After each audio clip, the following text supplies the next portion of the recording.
فلمیں ڈرامے گانے باجے دیکھتے اور سنتے رہے، اگر معاذ اللہ تبارک و تعالیٰ کی نافرمانیوں کے اندر اپنی زندگیوں کو گزارتے رہے تو اللہ کی ناراضگی کی صورت میں یاد رکھنا قبر کے عذاب میں مبتلا ہو سکتے ہیں۔ اور ہم کمزور کتنے ہیں؟ آنکھ میں ہلکا سا تنکا پڑ جائے، آنکھ مل مل کے لال کر دیتے ہیں، بے قرار ہو جاتے ہیں، سر میں درد ہو جائے، کسی کام میں فیصلہ نہیں کر پاتے کہ میرا سر درد کر رہا ہے، اتنے تو ہم کمزور ہیں۔ اور پھر سب کی خواہش یہ ہے کہ ہم نے جنت میں جانا ہے، سارے یہی چاہتے ہیں کہ ہم لمحہ بھر کے لیے بھی جہنم میں نہ جائیں، لیکن جانا جنت میں ہے، کام جہنم والے کر رہے ہیں۔ یہ سمجھے کہ کسی نے جانا یہاں سے کراچی ہو اور بیٹھ جائے گلگت کی گاڑی پہ، کیا ہوگا؟ اس کا پیسہ بھی لگے گا، وقت بھی لگے گا اور منزل سے بھی دور ہو جائے گا۔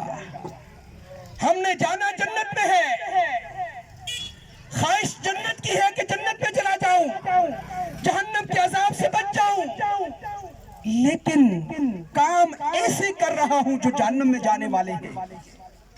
اور جو نیک عمل کرتا ہے اس پر کرم کیسا ہوتا ہے؟ فاروق اعظم کا دور، آپ کے دور میں ایک نوجوان تھا، بڑا خوبصورت، بہت سونا نوجوان، اسی علاقے کے اندر، اسی محلے کے اندر ایک لڑکی اس پہ عاشق ہو گئی۔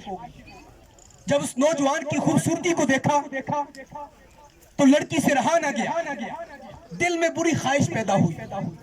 وہ نوجوان تو ایسا تھا جو اکثر وقت مسجد میں گزارا کرتا تھا۔ فاروق اعظم دیکھتے اسے تو اکثر وقت اس کا مسجد میں ہوتا، اور ایسا خوبصورت کہ سبحان اللہ، جب لڑکی نے دیکھا تو اس کے دل میں بری خواہش پیدا ہو گئی۔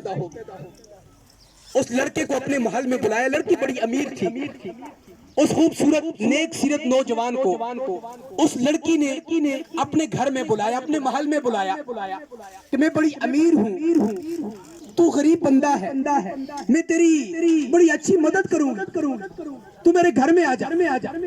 ہیلے بہانے سے جب اس نوجوان کو وہ لڑکی اپنے گھر میں لے گئی اور وہاں جا کر اس لڑکی نے کہا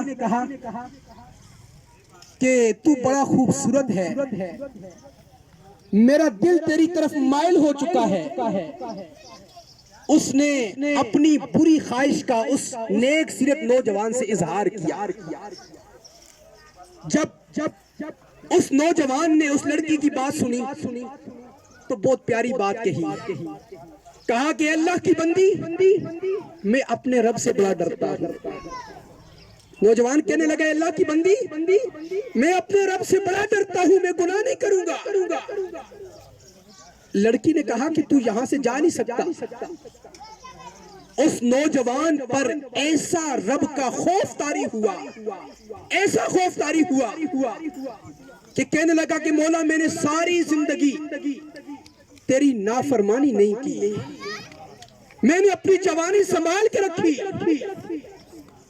اور اب اس وقت میں مجھے یہ لڑکی گناہ کی طرف بلا رہی ہے، تو میری روح قبض فرما لے۔ اسی وقت اس نوجوان کی روح قفس انسری سے پرواز کر گئی۔ اللہ کے خوف سے نوجوان کا دل پھٹا اور بیچاری کی روح اس کے جسم سے پرواز کر گئی۔ جب اس کے والد کو پتا چلا کہ میرا بیٹا اس دنیا سے چلا گیا ہے، اس نے بیٹے کو لایا، اس کو کفنایا، دفنایا، راتوں رات کفن دفن کر کے اس کی ترکیب بنا دی۔ جب صبح ہوئی تو فاروق اعظم رضی اللہ تعالیٰ عنہ کو پتا چلا کہ وہ نوجوان جو بڑا نیک تھا، جس کا اکثر وقت مسجد میں گزرتا تھا، آج وہ اس دنیا سے چلا گیا ہے۔ آپ اس کے والد صاحب کے گھر گئے اور جا کر کہا کہ آپ کا بیٹا بڑا نیک تھا، نوجوان بھی تھا، اگر مجھے پتا ہوتا تو میں بھی اس کے جنازے میں شرکت کر لیتا، لیکن تو نے مجھے خبر نہیں دی۔ فاروق اعظم رضی اللہ تعالیٰ عنہ کو اس کا والد کہنے لگا، یا امیر المومنین، رات کافی ہو چکی تھی، ہم نے مناسب نہیں سمجھا کہ آپ کو اطلاع دی جائے، آپ اپنے کام اپنے معاملات میں بزی ہوں گے، اس وجہ سے آپ کو اطلاع نہیں دی۔ فاروق اعظم رضی اللہ تعالیٰ نے ارشاد فرمایا، سنیے، فرمایا کہ مجھے اس نوجوان کی قبر پر لے جاؤ۔ فاروق اعظم رضی اللہ تعالیٰ عنہ کو جب اس نوجوان کی قبر پر لے جایا گیا، امیر المومنین فاروق اعظم رضی اللہ تعالیٰ عنہ اس نوجوان کی قبر پر کھڑے ہوئے، اور کھڑے ہو کر اس قبر والے کو آواز دی، کہا کہ اے نوجوان، اللہ تبارک و تعالیٰ ارشاد فرماتا ہے، آپ نے اللہ تبارک و تعالیٰ کے پاک کلام کی تلاوت ارشاد فرمائی، فرمایا اللہ پاک ارشاد فرماتا ہے کہ جو اللہ کی حضور کھڑا ہونے سے ڈرے اس کے لیے 2 جنتیں ہیں، وَلِمَنْ خَافَ مَقَامَ رَبِّهِ جَنَّتَانِ۔ آپ نے آیہ کریمہ تلاوت فرمائی کہ نوجوان میرا رب کہتا ہے وَلِمَنْ خَافَ مَقَامَ رَبِّهِ جَنَّتَانِ، جو اللہ کی حضور کھڑا ہونے سے ڈرے اس کے لیے 2 جنتیں ہیں۔ اس قبر سے اس نوجوان کی آواز آئی، کہا کہ یا امیر المومنین، میرے رب نے مجھے 2 جنتیں عطا فرما دی ہیں۔ آج میں بھی جوان ہوں نا، میں غور کروں میری جوانی کہاں گزر رہی ہے۔ کئی نوجوان یہاں بیٹھے ہیں، کئی میرے بزرگ بھائی یہاں بیٹھے ہیں، عاشقان رسول غور کیا جائے، آج ہماری زندگیاں کہاں گزر رہی ہیں، آج ہماری جوانیاں کہاں گزر رہی ہیں، آج ہمارے شب و روز کا گزرنا کیا اللہ تبارک و تعالیٰ کی اطاعت و فرما برداری میں ہے، شاہ کے رب کی نافرمانی میں؟ آج اگر غور کیا جائے، سر سے لے کر پاؤں تک جسم کا روح گناہوں میں ڈوبا ہے۔ اخلاص والا ایک عمل بھی ایسا نہیں جو رب کی بارگاہ میں بطور وسیلہ پیش کیا جا سکے۔ ہم نے زندگیاں اپنی غفلت میں گزار دی، لیکن ابھی وقت ہاتھ سے گیا نہیں ہے، ابھی سانسوں کی مالا ہمارے جسم سے جدا نہیں ہوئی، ابھی موت کا فرشتہ ہمارے پاس آیا نہیں، ابھی ہمارے جسم سے قیمتی لباس اتارے نہیں گئے، ابھی وقت ہے، ابھی ہمیں غسل پہ لٹایا نہیں گیا، ابھی لوگ ہماری جنازے کی 4 پائی کو کندھا دینے کے لیے نہیں آئے۔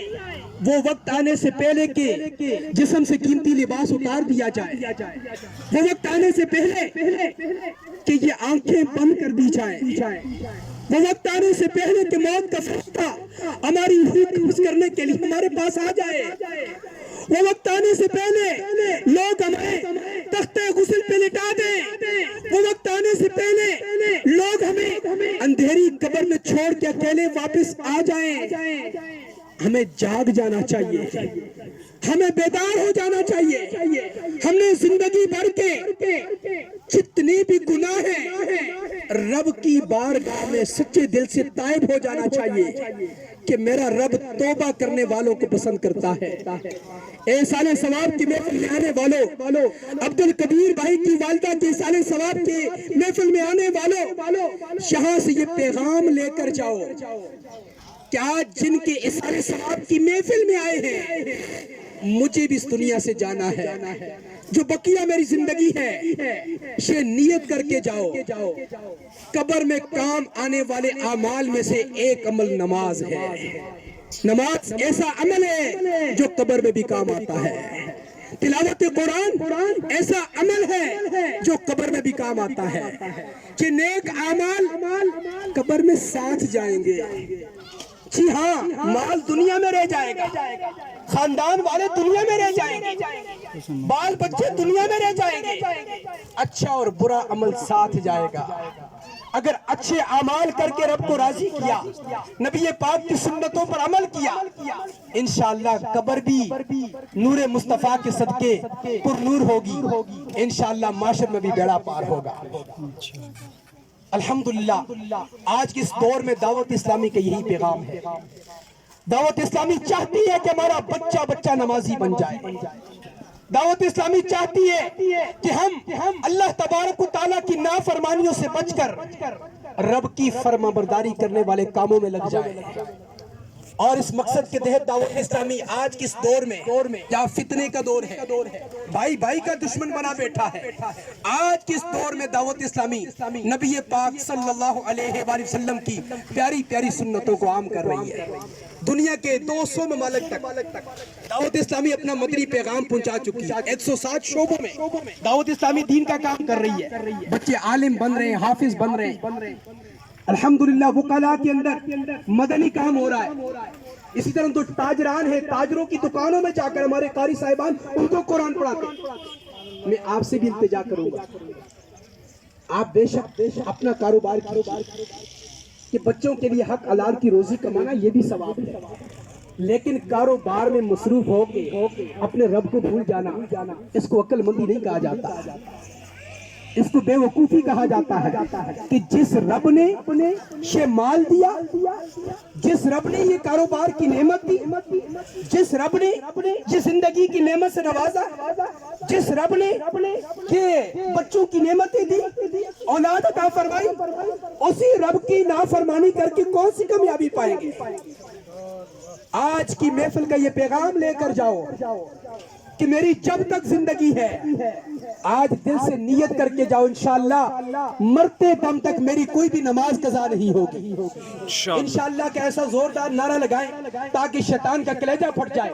انشاءاللہ مرتے دم تک جب تک میری زندگی ہے نیت کیجئے، انشاءاللہ میری کوئی بھی نماز قضا نہیں ہوگی انشاءاللہ، اور نیت کیجئے کہ اپنی اولاد کو دینی ماحول فراہم کیا جائے۔ یہ بھی نیت کیجیے کہ اپنے بچے کو عالم حافظ بنایا جائے۔ دعوت اسلامی کے الحمدللہ جامعات میں عالم بھی بنایا جاتا ہے، حافظ بھی بنایا جاتا ہے، ایڈمیشن جاری ہے۔ آپ سے بھی التجا کروں گا اپنا بچہ عالم بنا دے، یا الحمدللہ آپ کسی جامع مسجد غوثیہ میں ہمارے امام صاحب موجود ہیں، یہ بچوں کو حافظ قرآن بنا رہے ہیں۔ میں التجا کروں گا، آپ کا بچہ ہے، رب نے دیا ہے، اس بچے کو حافظ قرآن بنائیے۔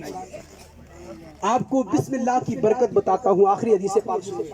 اللہ کے نبی ایک قبر کے پاس سے گزرے، دیکھا قبر میں عذاب ہو رہا تھا، آپ بڑے پریشان ہوئے، تشریف لے گئے۔ کچھ عرصے بعد دوبارہ اسی قبر کے پاس سے گزر ہوا تو دیکھا کہ اس قبر سے عذاب ہٹ گیا ہے اور اس قبر میں نور ہی نور ہے۔ آپ بڑے حیران ہوئے کہ پہلے میں آیا تھا ایک قبر والے پہ عذاب ہو رہا تھا، اب آیا ہوں تو قبر میں نور ہی نور ہے۔ اللہ کی بارگاہ میں عرض کی کہ مولا یہ کیا ماجرا ہے، پہلے اس بندے پہ عذاب ہو رہا تھا، اب عذاب ہٹ گیا ہے۔ رب نے فرمایا یہ جو بندہ ہے نا، جب اس دنیا سے اس کا پردہ ہوا، جب اس دنیا سے گیا، اس کی بیوی امید سے تھی، اس کے ہاں بچہ پیدا ہوا، آج وہ بچہ اس قابل ہوا کہ اس کو مکتب بھیجا گیا، اور مکتب میں جا کر آج اس نے بسم اللہ الرحمن الرحیم پڑھا، اس نے بسم اللہ پڑھی۔ تمہیں رب ہو کہ مجھے حیا آئی کہ جس کا بچہ زمین کے اوپر میرا نام لے رہا ہے، اس کے باپ کو زمین کے اندر کیسے عذاب ہوگا؟